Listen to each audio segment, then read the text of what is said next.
So, our next guest of honor today is Alex Eagleman. Come on up. So, Alex is CEO of Millennial Esports, and what's really cool about Alex, or another thing that's really cool about Alex, is he owns his own forum. I'm not talking about discussion forum. I'm talking about like forum where people go and all cool stuff. So, anyway, Alex, welcome to Immersed. Let's give him a round of applause.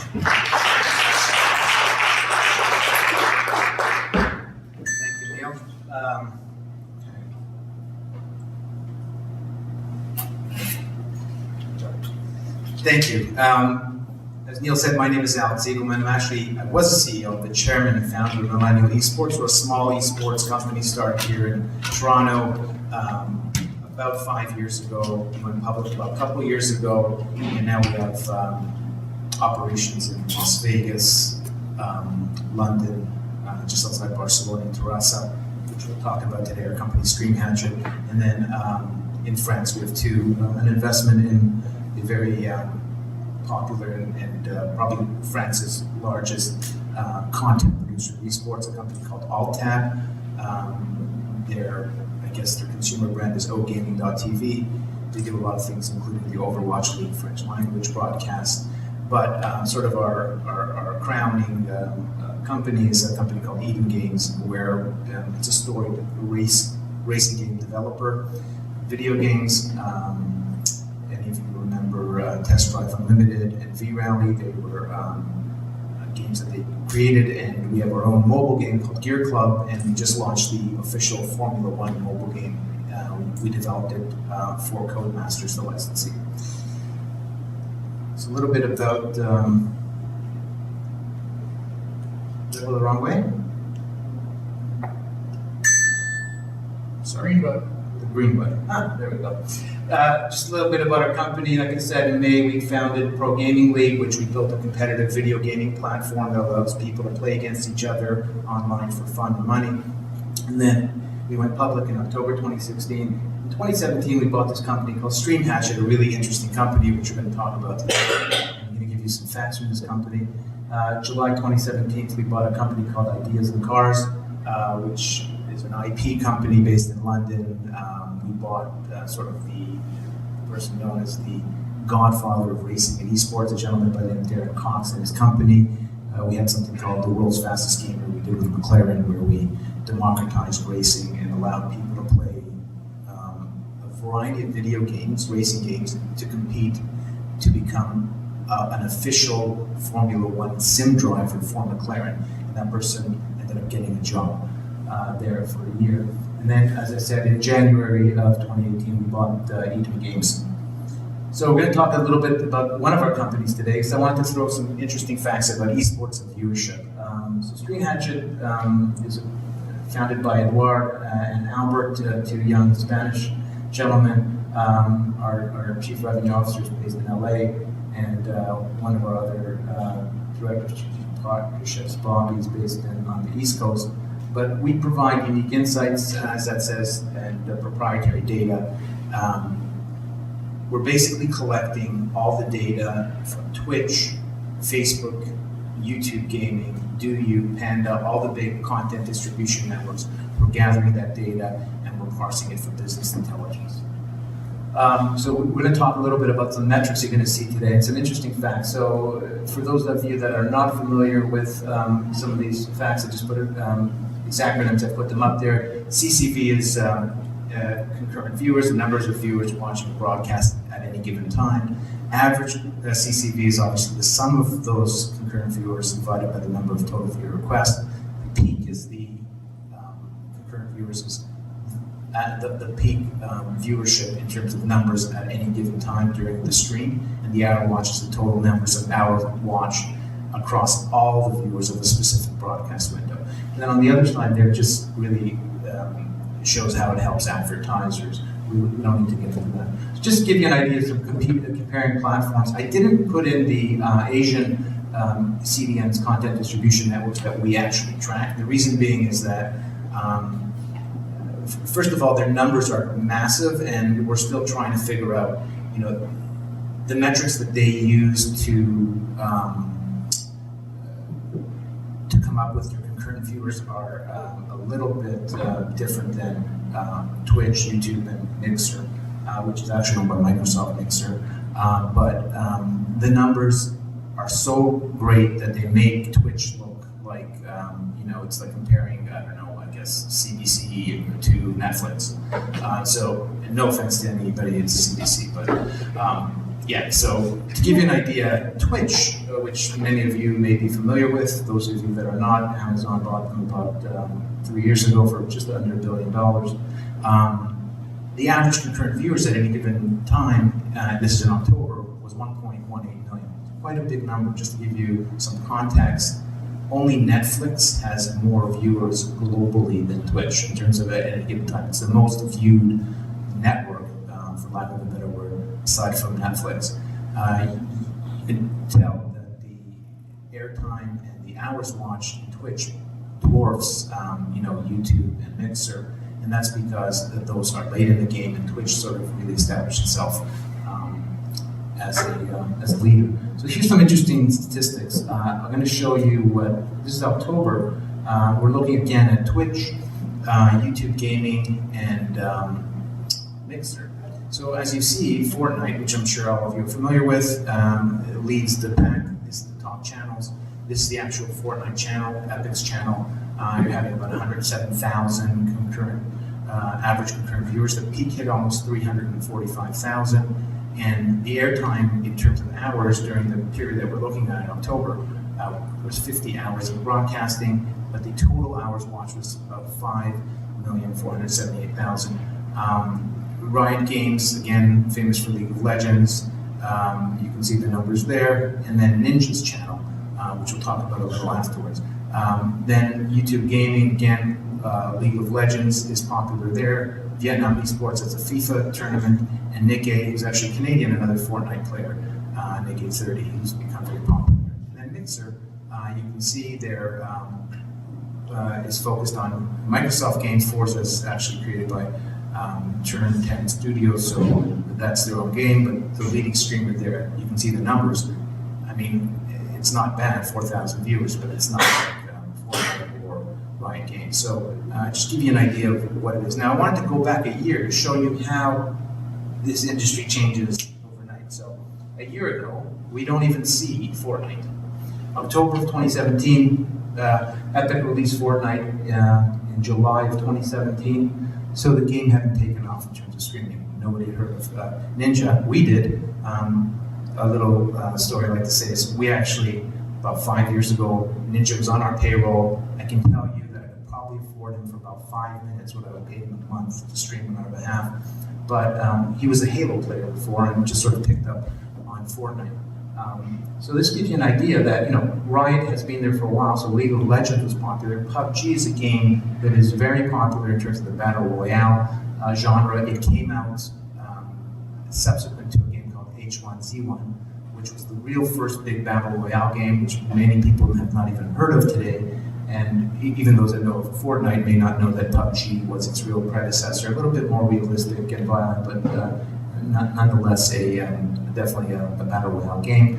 And then this streamer Lyric, who was playing a Middle-earth game, which was I think it was an RPG. And then again, not much change in terms of YouTube, but again in Mixer you can see that the top viewer last year was a music channel, and again the viewership is quite low. So this gives you an idea of how things are dynamic in the industry. It's a very hard industry to predict. Games do have longevity, depending on obviously the title and the following. And again, the esports component supports the sales of the game. Just so everyone understands, competitive gaming is really there to support the publishers' wide distribution of their game and interest. Again, this is just a graph showing you the difference in terms of last year and this year by genre. So Battle Royale, MOBA, multiplayer, online battle arena, games like League of Legends are that, MMO,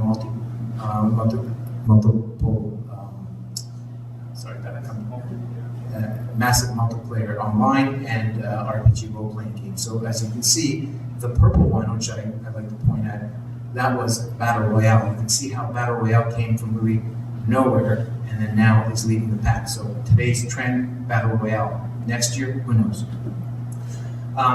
Here's a case study of Ninja. So everyone must have heard of Ninja today, and everybody else knows Drake. He started really streaming. This is showing you, the period of January to August. Ninja started streaming really big time in Fortnite in January. There's two things we're looking at. The average session views. That's a little bit deceiving. That's if someone just clicks on your channel, that's considered a session that they can bounce off. So on average, you can see early on he was getting about 400,000 and 800,000, and then it's going up. And you can see now his popularity is declining a bit. So it's interesting. But what's more interesting and telling is the average session followers. You can see that he's actually losing followers. So he's not losing, but he's not gaining as many followers again. So these are trends that companies like ourselves, personally, because we are a publisher, as well as our clients like Intel, Red Bull, and others are taking to try to predict what's going on in the industry. Here's another case study. This is the League of Legends World's play-ins, not the playoffs, so the qualifiers. Again, just gives you an idea of the scope of this. How many hours watch? 18.5 million hours, 23.6 million new views. The peak current viewership of 661,000. It's a lot of people. And then the average concurrent is almost 400,000 people are watching these various qualifiers. So again, it's a very massive industry, and the viewership is definitely increasing. Here's another case study we did for a company called Allied Esports. They opened up a very big arena in Las Vegas. We also actually, I should mention that, I forgot to mention that, we built the first arena and studio in Las Vegas, a 16,000 square foot purpose-built esports arena and studio. We've been working a lot there with the casinos, as one of our previous speakers spoke about the gaming industry is really interested in how they can attract the millennials. Obviously, their core customer, the slot player, is dying off, and they're not.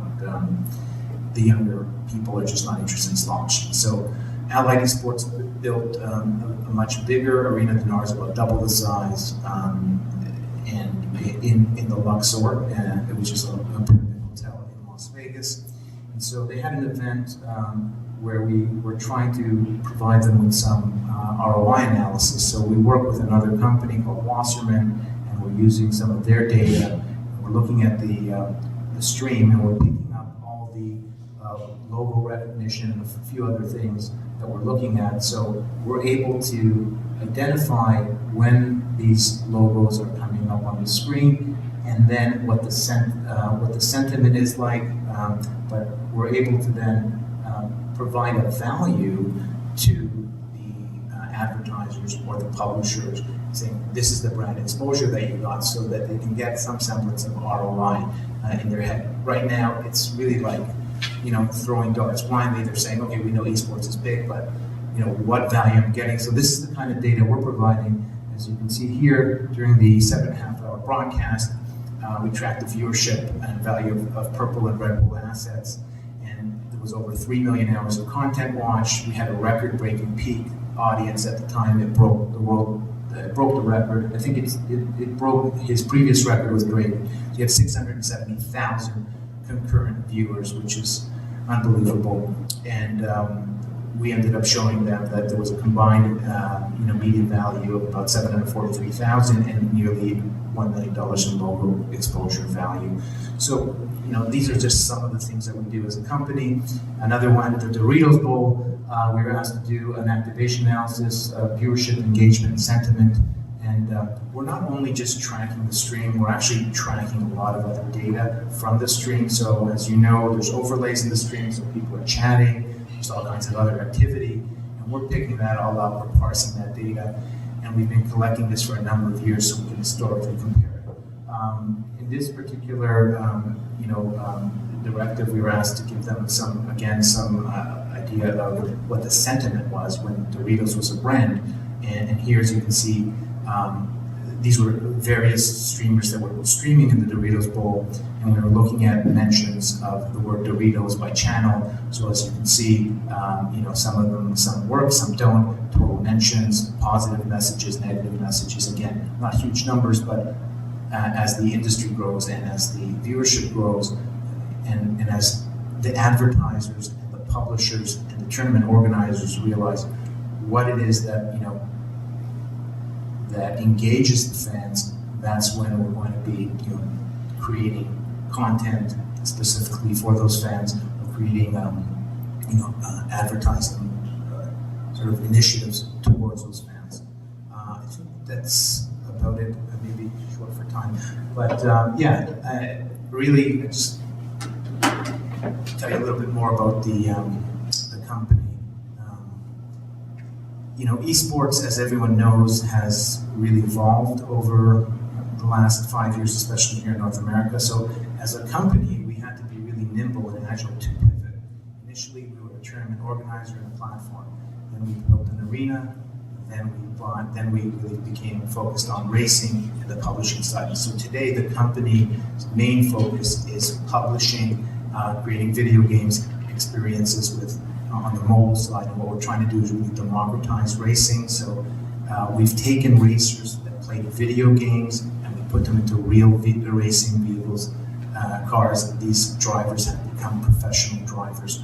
We start off with something called GT Academy, and like I said, we have the world's fastest gamers. So anybody with a mobile phone can play a gear club, qualify, and then eventually translate those skills from a mobile phone to a rig, to a sim rig, and then to a vehicle.